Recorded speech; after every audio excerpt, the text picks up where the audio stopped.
Hi everyone, welcome to Simran's chemistry class. तो आज हम स्टडी करेंगे एडियाबैटिक फ्लेम टेम्परेचर को। तो देखो, इस टॉपिक के लिए हमें क्या क्या चीजें स्टडी करनी है। सबसे पहले तो हम इसकी डेफिनेशन देखेंगे कि एडियाबैटिक फ्लेम टेम्परेचर होता क्या है। नेक्स्ट हम बात करेंगे एक्सप्लोजन टेम्परेचर की, जो कि इससे मिलता जुलता ही है, बस हमने थोड़ी सी कंडीशन चेंज करनी है। नेक्स्ट हम इसका एक्सप्रेशन देखेंगे, बेसिकली इन दोनों का एक्सप्रेशन देखेंगे, एडियाबैटिक फ्लेम टेम्परेचर का भी और एक्सप्लोजन टेम्परेचर का भी। और नेक्स्ट हमने लास्ट में इन एक्सप्रेशंस को लर्न करना है, ताकि क्वेश्चंस जब भी आए तो हम इन एक्सप्रेशंस में वैल्यूज पुट करके जो भी डिजायर्ड क्वांटिटी है या adiabatic flame temperature, explosion temperature find out कर सके। राइट, तो हम स्टार्ट करते हैं इसके डेफिनेशन से। तो डेफिनेशन ऑफ और what is adiabatic flame temperature, इसे मैं AFT से लिख रही हूँ, एडियाबैटिक फ्लेम टेम्परेचर। तो इसको डिफाइन करने के लिए हमें कुछ बातें पता होनी चाहिए। सबसे पहले हम एडियाबैटिक की बात करते हैं। एडियाबैटिक का मतलब होता है कि हमारे पास एक ऐसा वेसल है। एडियाबैटिक वेसल का मतलब है हमारे पास एक ऐसा वेसल है जो कि इंसुलेटेड है। राइट, इंसुलेटेड का मतलब है कि बाहर से हीट ना तो अंदर एंटर हो सकती है, ना ही हीट जो है वो अंदर से बाहर जा सकती है। तो एडियाबैटिक का क्या मतलब हुआ, that there is no exchange of heat between system and surrounding, no exchange of heat. Next हमारे पास वर्ड है फ्लेम टेम्परेचर का। इसको देखो, हम इसको कैसे डिफाइन कर सकते हैं कि हमारे पास एक एडियाबैटिक वेसल है, इसमें हमने कोई भी एक सब्सटेंस लिया है, से आर कोई हमने रिएक्टेंट लिया है, और ये जो सब्सटेंस है ये कैसा है, ये कंबस्टिबल सब्सटेंस है। कंबस्टिबल सब्सटेंस का मतलब होता है कि ये ऑक्सीजन के प्रेजेंस में जो है सब्सटेंस बर्न कर सकता है। तो हमने क्या किया, एडियाबैटिक कंटेनर में कोई कंबस्टिबल रिएक्टेंट लिया या सब्सटेंस लिया, उसको ऑक्सीजन के प्रेजेंस में हमने बर्न करा दिया। अब बर्न कराएंगे तो हमें पता है कंबशन होगी। कंबशन होगी तो इसका क्या मतलब है कि जो रिएक्शन है वो एक्सोथर्मिक होगी, because combustion reactions are exothermic in nature. Exothermic का मतलब है हीट रिलीज होगी। हीट रिलीज तो होगी, बट वो हीट सिस्टम से बाहर नहीं जा सकती। तो वो हीट क्या करेगी, वो हीट इस सिस्टम के टेम्परेचर को इंक्रीज कर देगी। अब जब सिस्टम का टेम्परेचर राइज करेगा तो क्या होगा, जो भी हमारे पास कंबशन से प्रोडक्ट बनेगा वो प्रोडक्ट फ्लेम में कन्वर्ट हो जाएगा। अब क्योंकि प्रोडक्ट फ्लेम में कन्वर्ट हो गया और ये सब जिस भी टेम्परेचर पे हो रहा है उसे हम बोलते हैं adiabatic flame temperature, that is TF। Right, तो यही हमारे पास डेफिनेशन है एडियाबैटिक फ्लेम टेम्परेचर की, कि हमारे पास एक एडियाबैटिक चैम्बर है या वेसल है या कंटेनर है, उसमें हमने कोई भी कंबस्टिबल सब्सटेंस लिया है, मींस जिसको हम ऑक्सीजन की प्रेजेंस में बर्न कर सकते हैं, और हमने इसको ऑक्सीजन की प्रेजेंस में बर्न किया। बर्न करने पे कंबशन रिएक्शन होगी। कंबशन रिएक्शन एक्सोथर्मिक रिएक्शंस होते हैं, मींस हीट रिलीज होगी। अब जो भी हीट रिलीज हुई वो बाहर तो नहीं जा सकती सिस्टम के, बिकॉज इंसुलेटेड वेसल है, तो वो टेम्परेचर इंक्रीज करेगी। टेम्परेचर इंक्रीज होने की वजह से जो भी कंबशन के बाद प्रोडक्ट बना वो प्रोडक्ट फ्लेम में कन्वर्ट हो गया। अब ये जो टेम्परेचर, ये जिस भी टेम्परेचर पे प्रोडक्ट फ्लेम पे कन्वर्ट हुआ, उस टेम्परेचर को हम बोलते हैं adiabatic flame temperature, that is TF। Right, next हम बात करते हैं what is explosion temperature. What is explosion temperature, ये कुछ खास डिफरेंट नहीं है एडियाबैटिक फ्लेम टेम्परेचर से। एडियाबैटिक सेम हमने कंडीशंस लेनी है, सेम एडियाबैटिक वेसल लेनी है, वैसे ही हमने रिएक्टेंट लेना है, उसको बर्न करना है, सब कुछ वैसे ही करना है। बट ये सारा काम हम अगर कांस्टेंट वॉल्यूम पे करेंगे तो जो एडियाबैटिक फ्लेम टेम्परेचर है वो हमारे पास बन जाएगा explosion temperature, that's the difference. Explosion temperature, right, कि जो भी हमारे पास रिएक्शन हो रही है, कंबशन हो रही है, बट अगर वो कांस्टेंट वॉल्यूम पे हो तो उसे हम बोलते हैं एक्सप्लोजन टेम्परेचर। ऐसा क्यों, बिकॉज कांस्टेंट वॉल्यूम पे जो कंटेनर है वो एक्सप्लोड कर सकता है, और जिस टेम्परेचर पे कंटेनर एक्सप्लोड करेगा उस टेम्परेचर को हम बोलते हैं एक्सप्लोजन टेम्परेचर। राइट, नेक्स्ट हम इसके एक्सप्रेशंस की बात करते हैं। तो देखो, हमने क्या किया, हमने कोई कंबस्टिबल रिएक्शन कराई एडियाबैटिक वेसल में, कंबस्टिबल रिएक्शन कराई।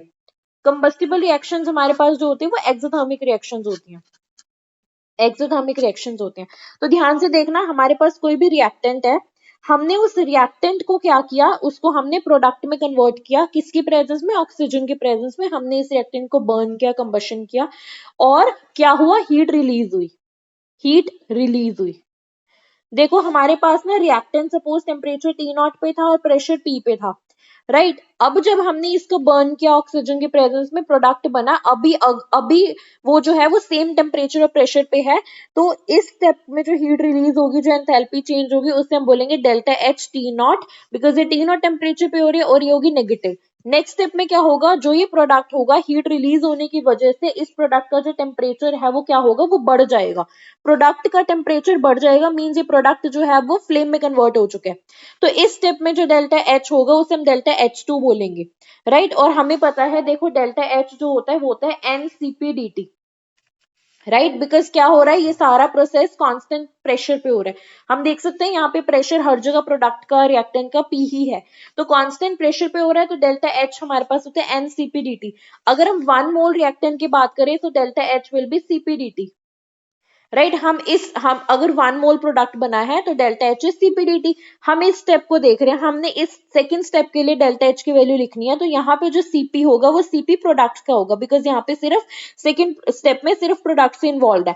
और डीटी का मतलब होता है change in temperature means final minus initial, so this will B TF minus T naught, right. तो सेकंड स्टेप के लिए हमने डेल्टा एच टू लिख लिया, फर्स्ट स्टेप के लिए डेल्टा एच वन लिख लिया। तो अब ये कंप्लीट प्रोसेस के लिए जो डेल्टा एच होगा मींस नेट एंथैल्पी चेंज जो होगा वो होगा delta H one plus delta H to, right. तो हमने यहाँ पे वैल्यूज पुट करेंगे जब ये दोनों डेल्टा एच वन की डेल्टा एच टू की, और जो नेट एंथैल्पी चेंज है वो इस प्रोसेस में 0 होगा, बिकॉज एडियाबैटिक वेसल है तो डेल्टा एच 0 होगा। तो हमने सिर्फ यहाँ पे वैल्यूज पुट करनी है, यहाँ से हमारे पास फ्लेम टेम्परेचर मींस टीएफ की वैल्यू आ जाएगी। अगर मैं इसको एक बार और एक्सप्लेन करूँ तो ध्यान से देखना कि हमारे पास एडियाबैटिक वेसल है, कंबस्टिबल रिएक्शन उसमें हो रही है, और रिएक्शन कैसी है, एक्सोथर्मिक है।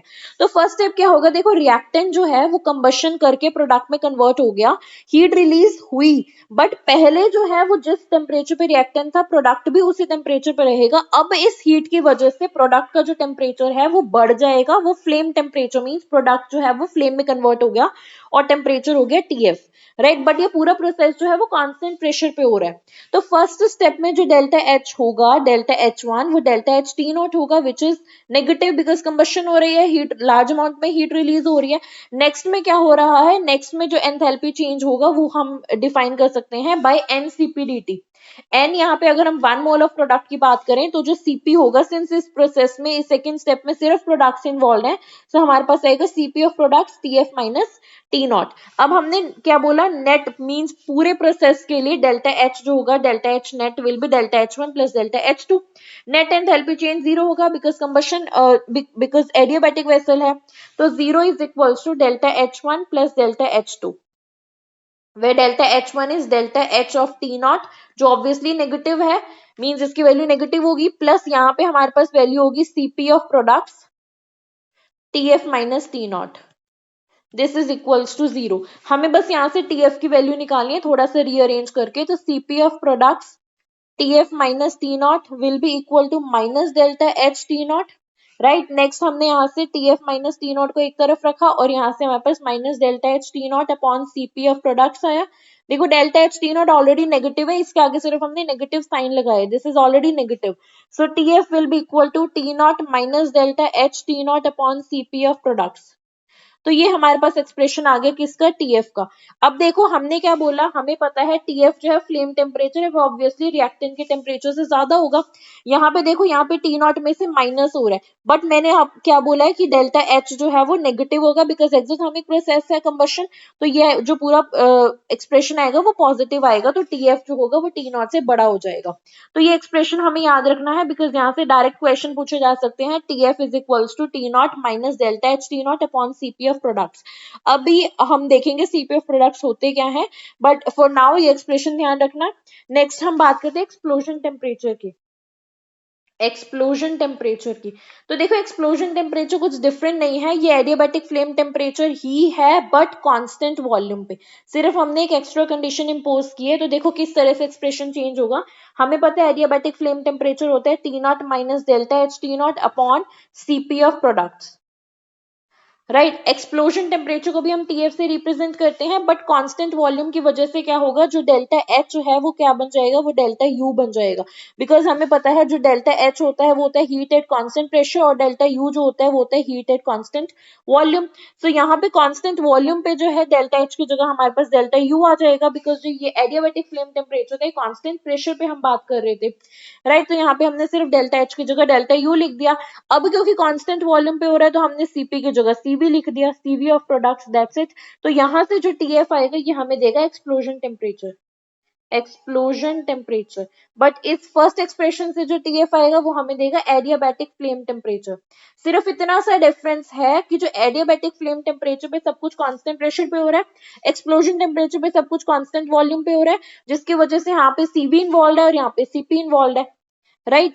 तो नेक्स्ट हम बात करते हैं, तो ये एक्सप्रेशन भी इंपॉर्टेंट है एक्सप्लोजन टेम्परेचर का, इसको भी हमें ध्यान में रखना है। कभी कभी एग्जामिनर क्या करता है, एग्जामिनर एक्सप्लोजन टेम्परेचर पूछेगा, एक्सप्लोजन टेम्परेचर पूछेगा, बट वो वैल्यू हमें देगा डेल्टा एच की।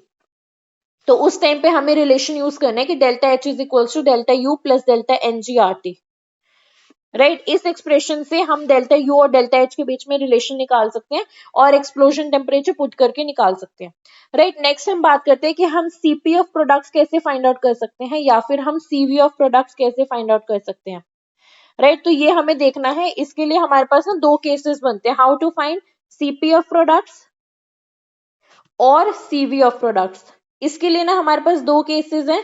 सबसे पहला केस है, अगर हम जो ऑक्सीजन गैस है कंबशन के लिए, क्योंकि कंबशन ऑक्सीजन की प्रेजेंस में हो सकता है, अगर ये ऑक्सीजन गैस हम खुद से प्रोवाइड कर रहे हैं, मीन सिर्फ ऑक्सीजन गैस प्रोवाइड कर रहे हैं, तो क्या कंडीशन होगी। सेकंड केस बनता है कि अगर हम जो ऑक्सीजन है वो एटमॉस्फेयर से ऑक्सीजन ले रहे हैं, तब क्या कंडीशन होगी। तो देखो, अगर हम ऑक्सीजन खुद से प्रोवाइड कर रहे हैं, तो सपोज मेरे पास कोई भी हाइड्रोकार्बन है, सपोज मेरे पास मीथेन है, इसमें हमने कंबशन कराई, तो हमें क्या मिलेगा, अगर मैं बैलेंस केमिकल इक्वेशन लिखूं तो CO2 + 2H2O मिलेगा, राइट। अब हम ऑक्सीजन खुद से प्रोवाइड कर रहे हैं इस केस में। नेक्स्ट केस में अगर हमारे पास एटमॉस्फेरिक ऑक्सीजन है, इसका मतलब है कि एटमॉस्फेयर में ऑक्सीजन के साथ साथ नाइट्रोजन भी प्रेजेंट होगी, बिकॉज एटमॉस्फेयर में हमारे पास 20% ऑक्सीजन होती है, अप्रोक्सीमेटली 80% नाइट्रोजन होती है, राइट। तो एटमॉस्फेयर में क्योंकि नाइट्रोजन भी है, तो हम नाइट्रोजन को इग्नोर नहीं कर सकते। तो अब कंबशन कैसे होगी, अब हमारे पास रिएक्शन में ऑक्सीजन के साथ साथ नाइट्रोजन भी इन्वॉल्व है, राइट। तो यहां से हमारे पास कंबशन होगी CO2 + H2O + N2, राइट। अब यहाँ पे कितने मोल N2 यूज होंगे, इसको ध्यान से देखना। अगर मैं देखो ऑक्सीजन 20% है, नाइट्रोजन 80% है, मींस 1 मोल ऑक्सीजन के लिए हमारे पास एक, जो अगर हम 1 मोल ऑक्सीजन यूज करेंगे तो 4 मोल नाइट्रोजन प्रेजेंट होगी। 1 मोल ऑक्सीजन के साथ 4 मोल नाइट्रोजन प्रेजेंट है। अगर यहाँ पे हम 2 मोल ऑक्सीजन के ले रहे हैं, तो यहाँ पे हमारे पास 8 मोल्स ऑफ नाइट्रोजन इन्वॉल्व होगी, तो यहाँ पे 8 मोल्स यहाँ पे आएगा। अब क्योंकि नाइट्रोजन का कोई काम तो नहीं है, बस ये प्रोडक्ट में एज सच पड़ी रहेगी, राइट। तो यहाँ पे रिएक्शन बस इस तरह से चेंज होगी, क्योंकि हमारे पास देखो, हमने निकालना है सीपी ऑफ प्रोडक्ट्स और सीवी ऑफ प्रोडक्ट, और प्रोडक्ट में यहाँ अगर हम CO2, अगर हम ऑक्सीजन खुद से प्रोवाइड कर रहे हैं तो प्रोडक्ट में नाइट्रोजन नहीं होगी, अगर हम ऑक्सीजन एटमॉस्फेयर से ले रहे हैं तो प्रोडक्ट में नाइट्रोजन प्रेजेंट होगी।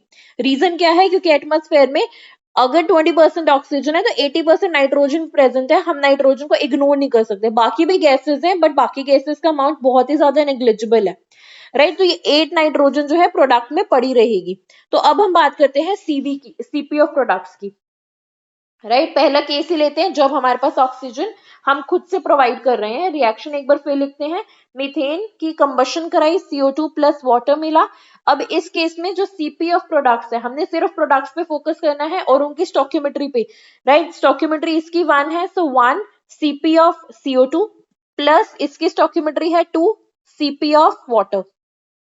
अब ये डेटा हमें क्वेश्चन में गिवन होगा, सीपी ऑफ CO2 भी गिवन होगा, सीपी ऑफ वाटर भी गिवन होगा, तो यहाँ से हम सीपी ऑफ प्रोडक्ट्स निकाल सकते हैं, बट ध्यान रखना स्टोकियोमेट्री इन्वॉल्व करनी जरूरी है।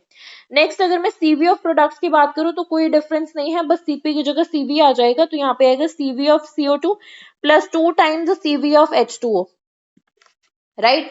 तो ये डिफरेंस है। अगर सपोज करो हमें क्वेश्चन में पूछा गया है एक्सप्लोजन टेम्परेचर, सपोज हमसे पूछा है एक्सप्लोजन टेम्परेचर, राइट। इसका मतलब मुझे एक्सप्रेशन यूज करना है, TF = T0 - delta U of T0 upon CV of products. But question में हमें एक्सप्लोजन टेम्परेचर पूछ के डेटा में हमें सीपी ऑफ प्रोडक्ट्स गिवन है। अगर हमें सीपी ऑफ प्रोडक्ट्स गिवन है तो हमें सिर्फ एक्सप्रेशन यूज करना है, CP - CV = R। इस एक्सप्रेशन की हेल्प से हम सीपी और सीवी में रिलेशन फाइंड आउट कर सकते हैं और इस एक्सप्रेशन में पुट कर सकते हैं, राइट। नेक्स्ट हम बात करते हैं, ये तो था अगर हमने ऑक्सीजन खुद से प्रोवाइड किया, मींस नाइट्रोजन का कोई इन्वॉल्वमेंट ही नहीं है। अगर हम ऑक्सीजन एटमॉस्फेरिक ऑक्सीजन ले रहे हैं, इसका मतलब है एटमॉस्फेयर में अगर 20% ऑक्सीजन है तो 80% नाइट्रोजन भी होगी, राइट। तो हम 80% नाइट्रोजन को इन्वॉल्व नहीं कर को इग्नोर नहीं कर सकते। तो अब रिएक्शन हमारे पास होगी methane plus oxygen, right, plus 8N2 means 1 मोल ऑक्सीजन के कोरस्पॉन्डिंग 4 मोल नाइट्रोजन हमने लेने ही पड़ेंगे। तो यहाँ से हमारे पास आया 2H2O प्लस 8N2। अब अगर मैंने CP ऑफ प्रोडक्ट्स को डिफाइन करना है, so this will be equal to what? This is equals to CP of CO2, stoichiometry 1 है तो यहाँ पे 1 आएगा, plus 2 times CP of water plus 8 times CP of nitrogen. तो यहाँ पे मेरे पास CP ऑफ प्रोडक्ट इस तरह से आएगा। अगर CV ऑफ प्रोडक्ट पूछा गया है तो this will be equal to CV of CO2 plus 2 times CV of water plus 8 times CV of N2। That's it.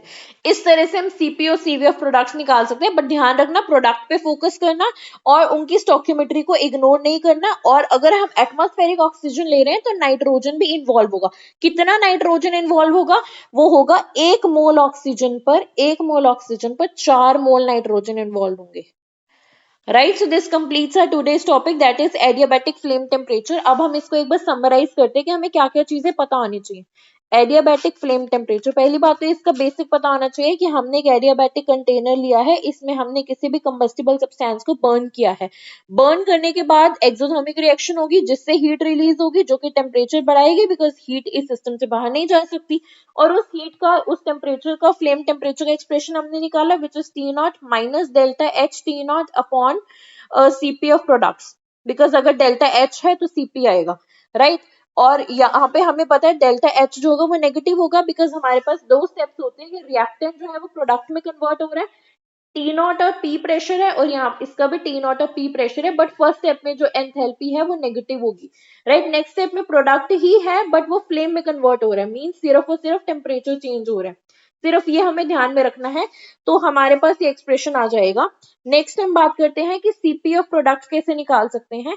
CP of products हमने क्या बताया है कि हमने सिर्फ और सिर्फ कंबशन रिएक्शन लिखनी है, उसके प्रोडक्ट्स को देखना है और उसकी स्टोकियोमेट्री को इन्वॉल्व करना नहीं भूलना, राइट। इसमें भी 2 केसेस बनेंगे। अगर ऑक्सीजन हम खुद से प्रोवाइड कर रहे हैं, means only oxygen, pure oxygen, उस केस में कोई नाइट्रोजन का इन्वॉल्वमेंट नहीं है, डायरेक्ट हम CP ऑफ प्रोडक्ट्स निकाल सकते हैं, राइट, कि प्रोडक्ट्स की स्टोकियोमेट्री को उसके CP से मल्टीप्लाई करके। अगर हम एटमॉस्फेरिक ऑक्सीजन ले रहे हैं तो इसमें 80% नाइट्रोजन भी है, 20% ऑक्सीजन है, मींस 1 मोल ऑक्सीजन के लिए हमारे पास 4 मोल नाइट्रोजन के प्रेजेंट है। तो इस केस में हमें नाइट्रोजन को इग्नोर नहीं करना, इसको कंसीडर करना ही पड़ेगा हमें। तो इसको कंसीडर करके हम CP ऑफ प्रोडक्ट्स निकाल सकते हैं। नेक्स्ट हमारे पास आएगा एक्सप्लोजन टेम्परेचर। ये कोई डिफरेंट नहीं है, ये सिर्फ और सिर्फ एडियाबैटिक फ्लेम टेम्परेचर ही है, बट एक कंडीशन एक्स्ट्रा आ गई विच इज कांस्टेंट वॉल्यूम। और जो एडियाबैटिक फ्लेम टेम्परेचर था वो कांस्टेंट प्रेशर पे हो रहा था। तो एक्सप्लोजन टेम्परेचर का एक्सप्रेशन आएगा T0 माइनस सिर्फ डेल्टा U T0 आ जाएगा अपॉन में CV ऑफ प्रोडक्ट्स आ जाएगा, राइट। तो यहाँ से हमारे पास एक्सप्रेशन आते हैं, हमें सिर्फ क्या करना है, हमें सिर्फ यहाँ पे वैल्यू सब्स्टिट्यूट करनी है और हमारे पास आ जाएगा एक्सप्लोजन टेम्परेचर की value, right. So this completes our today's topic. I hope कि आज की वीडियो क्लियर होगी। If you guys like our video then please subscribe to our channel. Thank you so much.